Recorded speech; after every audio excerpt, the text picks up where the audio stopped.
Political skepticism, probing the boundaries of critical thinking and the scientific method. Scientific skepticism, as it is commonly known, is the belief that through empirical investigations of the real world we can discover truths, and that the best way to discover these truths is through the scientific method.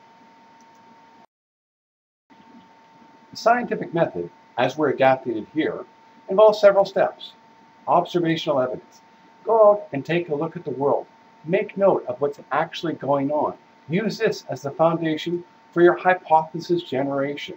Hypothesis generation is where you sit there and you make predictions about the future. It's where you say, this happened, I expect that to happen. If I change this, I expect this to change as well. Then you go out and you experiment. You go out and you say, well, did this actually occur? Were my hypotheses correct? Were my predictions realized? And then you repeat. You go out and you check your observational evidence. You refine your hypothesis. You do more experimentation. The scientific method isn't a destination, it's a process through which we become better and better able to understand and deal with the world we live in. Political skepticism asks the question, can we apply the scientific method to the spheres of politics and by extension to the areas of society and economics?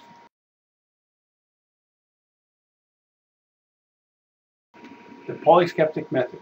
Step 1. Collect evidence. Go out and see how the world really looks. Ask experts for data. Find out what others have written before you. Check statistics. Assess the evidence. In political skepticism, it can be much harder to determine what is good or bad evidence, but it can be done. Hypothesis building. What have others predicted on the evidence at hand? What predictions can you make? Create a set of testable results. This is what you're going to use to define or assess how well your model is. Experiment. Experiment in the world. See what others have done before you. Critically think. Separate the policy maker from the policy. Create a series of solutions. There will often be more than one solution to a problem. You need to identify all the ones that will achieve the goals stated. And then public policy. Picking which solution is best for you. And repeat. There's not one solution for all time. You'll have to go back and start again to say, did this achieve what we want? Is it the best solution possible?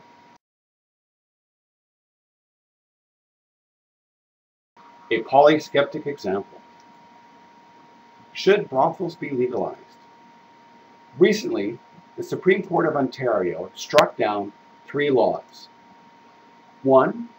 It was illegal to own a brothel or be within one without a legal purpose. 2. It was illegal to live wholly or in part on the avails of prostitution of another. This included such things that if one was a sex worker and you wanted to pay a receptionist, a bodyguard, or even your landlord, those would be illegal acts. Communicating in public view for the purposes of prostitution. Essentially, this was aimed at people who were streetwalkers. Your car is a private property, but if you conduct business where others can see you, that was deemed a crime. Step 1. Collect evidence. In this particular instance, the Supreme Court of Ontario followed the PoliSkeptic example really well. Both sides presented witnesses. They all testified, pretty much uniformly, that life on the street was more dangerous than working in a house. The Crown side, the government side, hoping to uphold the current laws, emphasized drug addiction and prostitution and violent pimps. Law enforcement testimony largely focused on how prostitutes were victims and the difficulty of enforcing the current laws. Assessing the evidence. We have to acknowledge so far that what we've seen has been anecdotal evidence. That is, people who are giving their own particular opinion. And although they may be primary sources, each one of them brings to the table their own particular biases and points of view. So we have to be careful when we listen to anecdotal evidence that there may be a certain amount that we have to disregard. Apples and oranges. This is where people are talking about different things and not about the question at hand. The question at hand is, should brothels be legal? The law enforcement agencies, for example, were complaining about how difficult the laws were to enforce. That doesn't actually matter in the case at hand. It may be difficult to fly, but that does not make flight wrong in itself. So we can look back at the evidence we saw, and we did find a consistent message. We did find something that seems to have filtered through the biases that you find in anecdotal evidence, because they all seem to agree that working indoors was safer than working on the street. Hypothesis building. Now, this is another area where we deviate slightly from the traditional scientific method. There have been a number of reports, studies, and working groups that have come up with their own hypothesis about how the world works and their own recommendations. These groups also add a certain amount of statistical and analytical data that was absent from our previous anecdotal evidence. So what evidence did they collect? Well, from these, we get the idea that working on the street is substantially more dangerous than working in-house. That the communication laws force workers into more risky environments. That is, if you don't want to be arrested for prostitution, you're going to go to some place where the cops don't hang out, where it's hard for people to see you. The side effect, of course, is this makes you more vulnerable for people who want to do violence to you, who want to rob you. They also noted that there existed a substantial number of underground brothels already.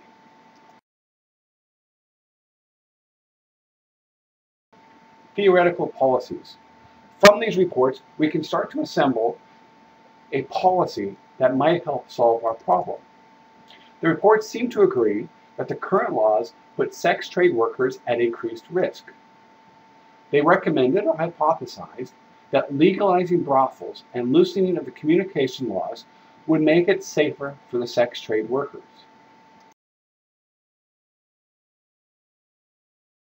But as we said, to make this effective, we must have a certain set of predefined testable results. So what did we get from this? Well, if we struck down the laws, these reports hypothesized that you get a reduction of violence to sex trade workers. There'd be a reduction of sexually transmitted disease, and there would be a delinking of organized crime and prostitution.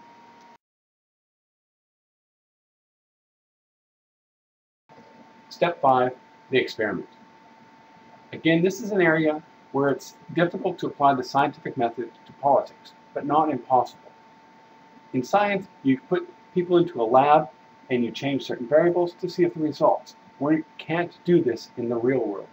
But we live in a big world, and there are other people who've had the same problems we've had, and we can use their example as a form of an experiment. For example, the Netherlands in 2000 repealed its anti-brothel laws. They allowed municipalities to regulate brothels through licensing. What was the result?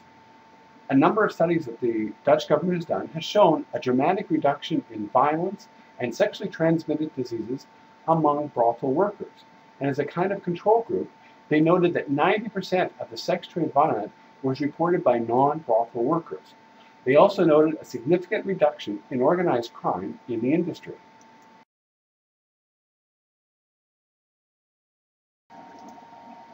New Zealand repealed its anti-brothel laws in 2003. There, they instituted a mandatory certification system for brothels. What they discovered after they had done this was that the incidents of theft, violence, and coercion were infrequent, that there was no increase in the number of underage workers, and that there was a dramatic reduction in organized crime in the industry.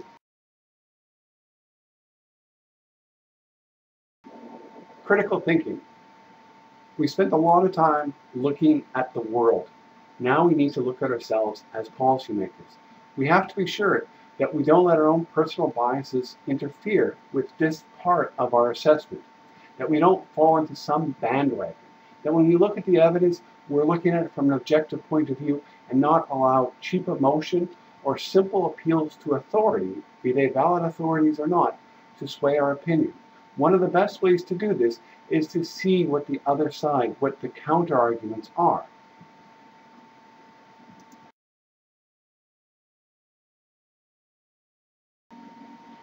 For example, Sweden enacted an act to protect women. It kind of bucked the trend. This was in 1999. There, they regarded prostitution as an aspect of male violence against women and children. And they worried that trafficking in human beings for sexual purposes would be promoted by the institution of prostitution. Here in Canada, our own Justice Minister stated that prostitution is a problem that harms individuals. His parliamentary secretary said there's a lot of victims in the industry and we need to protect them. So what did we get from all that? Well, it seemed like the critics were strawmanning. They were arguing against prostitution, which is a valid argument, but not in this particular case. The case at hand, the policy we're trying to define, is should brothels be legal? We've already made the decision as a society that prostitution is legal, and some people may want to revisit that, but that's not the question at hand. What the evidence supports is to repeal these laws. So now we need to recognize the fact that there may be more than one policy solution to this particular issue. Now, the one at hand was to repeal the laws. There may be others. How do you set up this pool of solutions? Well, for each possible solution, you need to set up success criteria. So, for example, we would want a reduction of violence towards sex workers, a reduction of theft, coercion, and sexually transmitted diseases. But we also have to set up failure criteria. We do this so that we can have a better understanding as to which policy ultimately will be best for us. So, for example, even if we achieved the success we mentioned just a minute ago, we would consider the policy to be a failure if it also increased the number of underage workers, or it actually increased a lot in human trafficking for the purposes of sex. Step 8, the policy decision. Now that we've created a pool of possible solutions, we need to figure out which one is most appropriate for our particular situation. Now, there are going to be a number of factors that will determine which works best for us. Ideas of rights, of ethics, popular opinion, political and economic constraints. Having created a pool of effective possible solutions, we now apply these other aspects of more traditional politics to determine which one we will actually apply in our own particular situation.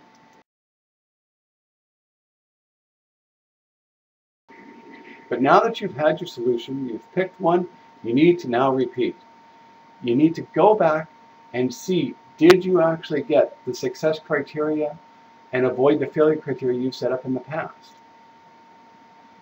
We've struck down one law, but perhaps we need to replace it with something else, like licensing, or maybe repealing was good enough. Seldom is there a perfect solution, and rarely is it an eternal solution. Let's review the PoliSkeptic method. Step 1, collect evidence. Step 2, assess that evidence. Bad evidence will lead to bad decision making. You need to make sure that you have accurate and objective evidence to develop your hypothesis.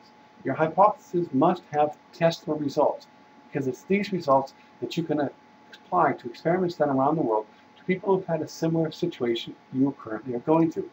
And you must use your critical thinking skills to make sure that the solution objectively achieves the goal at hand. Odds are there'll be more than one solution. So don't be afraid to have a solution pool, because ultimately you need to pick one that is best suited to your community. This is often where traditional politics come into mind. And then, of course, you need to repeat. Once you've made a policy decision, you can't walk away from it. You must go back and assess, did it achieve the goal we originally aimed at? Thank you all for listening, for watching, and for thinking. This is the Skeptic Edge saying, eyes open, minds on.